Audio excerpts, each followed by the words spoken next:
You ever hear a story that makes you stop mid-scroll and think, how did it all go so right and then so wrong? This one's about a woman who smashed barriers in hip hop, became the first female solo rapper to ever go platinum, and made confidence her brand. But the same fire that made her unstoppable on stage, it almost burned her entire life down. And here's the thing, it's not just a story about one bad night, one mistake.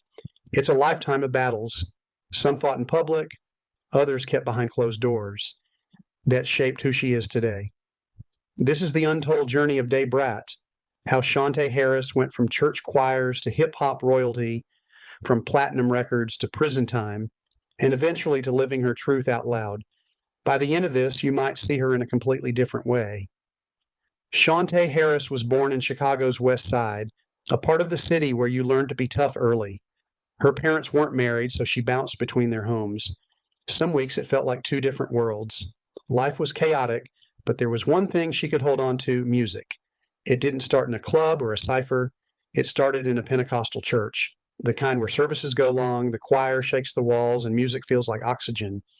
She sang, played drums and piano, and began writing rhymes that blended her street grit with the spirit she soaked up every week. By age 11, she wasn't just into music, no, she was obsessed. She picked up instruments through school programs, rapped anywhere she could, and idolized Michael Jackson so much that she tattooed his face on her calf. That wasn't just a fan crush, it was a symbol of the level she wanted to reach. Then came 1992, the year her life flipped. She entered a rap contest hosted by Yo MTV Raps. The prize? Meeting Chris Cross, the teenage rap duo ruling the charts. She didn't just win, she destroyed the competition. Chris Cross was so impressed they promised to tell their producer, Jermaine Dupri, about her. When they finally met on the set of the Oprah Winfrey Show, Dupri invited her to Atlanta. Before she knew it, she was signed to his So Def label. 2 years later, 1994. Her debut album, Funk Daffy, drops, and boom, it's history. She's the first female solo rapper to go platinum. The title track goes #1 on the rap charts, breaks into the Billboard Hot 100's top 10, and suddenly the girl from Chicago is a national name. But it wasn't just the numbers, it was her image. Baggy jeans, braids, sneakers, and a confidence that didn't look like anyone else in the industry. She wasn't trying to be a cookie-cutter female artist. She was there to spit bars, win respect, and she did it. She followed it up with her second album, Anutha Tantrum, in '96. Singles like Sittin' on Top of the World and Ghetto Love kept her hot. Even when she slowed down on solo albums, she stayed in the game, jumping on tracks with Destiny's Child, Missy Elliott, Brandy, Lil' Kim, and most famously, Mariah Carey. That connection with Mariah wasn't just business, it was personal. They met while remixing Always Be My Baby in '96, and the chemistry was instant. They were both Aries, both playful, both rebels in their own ways. Brat became part of Mariah's inner circle during some of her hardest years. She's told stories, like the time they snuck out for Burger King while Mariah was married to Tommy Mottola. Sounds innocent, right? Except Brat says Mariah had to whisper around her own house because there were cameras and mics in the walls. That wasn't just a pop diva's life, it was a gilded cage, and Brat was one of the few who told her, "You need to get out of there." But while she was that ride-or-die friend for Mariah, Brat's own life was getting messier. In 2000, she got into a fight at a Georgia nightclub over VIP seating and allegedly hit a woman with a gun. The woman needed stitches. Brat got probation, community service, and a fine. Then came Halloween 2007. She's at a party in Atlanta. A fight breaks out between Brat and waitress Shayla Stevens. It escalates fast. Brat hits her in the face with a rum bottle. The injury leaves permanent scars. By 2008, she's in court pleading guilty to aggravated assault. The sentence, 3 years in prison, plus probation and community service. Prison changes you. Brat said it made her appreciate the little things: real coffee, privacy, freedom. But she didn't pour her pain into music while inside.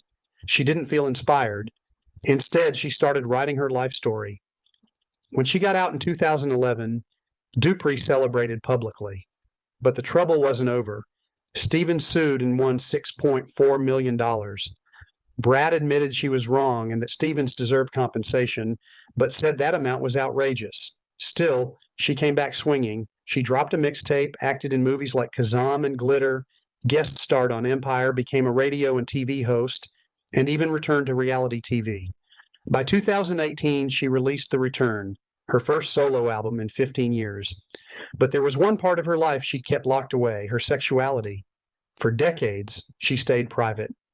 In the 90s and early 2000s, being openly gay in hip-hop, especially as a black woman, was seen as career suicide. She kept relationships hidden, playing it safe. Then in 2017, she met Jessica Judy Dupart. They met at a hair product event Judy was hosting. Brat was so nervous she literally hid behind furniture when Judy came near. Their first hangout was awkward. Brat thought it was business. Judy thought it was a date. They drifted apart, then reconnected. For a while, they stayed low-key. No PDA, no Instagram love post, until 2020, when Brat dropped an emotional video about Judy. It was raw, vulnerable, and for the first time, public. The reaction? Overwhelming support. Brat later said she wished she'd come out sooner. 2 years later, they married on February 22nd, 2022, a date they said reflected their twin flame bond. And then came the surprise. At 48, Brat announced she was pregnant. It started as a joke after the wedding. Then they realized they actually wanted kids and had to move fast. Conceiving wasn't easy, but Judy said she'd do whatever it took to give Brat that joy. But love didn't erase family drama. Brat's sister, actress Lisa Ray McCoy, had actually introduced her to Judy, but when Brat went public, Lisa Ray learned from blogs.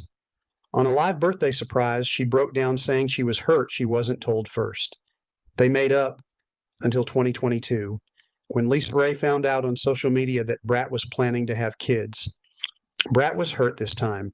Still, before the wedding, Lisa Ray gave them a plaque engraved with grace and stood as a bridesmaid, proof the love was still there. And somewhere in all this, NBA legend Allen Iverson, yes, they dated in the 90s. Brat says it was bliss for a while. She'd cook, pick out his clothes, and he spoiled her. But he wasn't faithful. Too many women, she said simply. One incident, a woman approaching him at a hotel, was the breaking point. When you step back, her story is a roller coaster from being the first female solo rapper to go platinum to a loyal friend who saw one of music's biggest stars trapped in a toxic marriage, to a woman who fell, served time, and rebuilt. From decades of hiding her love life to publicly celebrating her wife and becoming a mom in her late 40s. Da Brat's journey isn't just about music, it's about survival, about falling hard, owning your mistakes, and still finding a way to live authentically. So, which chapter of her life hits you hardest? The rise, the fall, or the comeback? Drop it in the comments. Hit that like button if this deep dive had you hooked, and subscribe, because there are plenty more stories coming that'll make you rethink everything you thought you knew.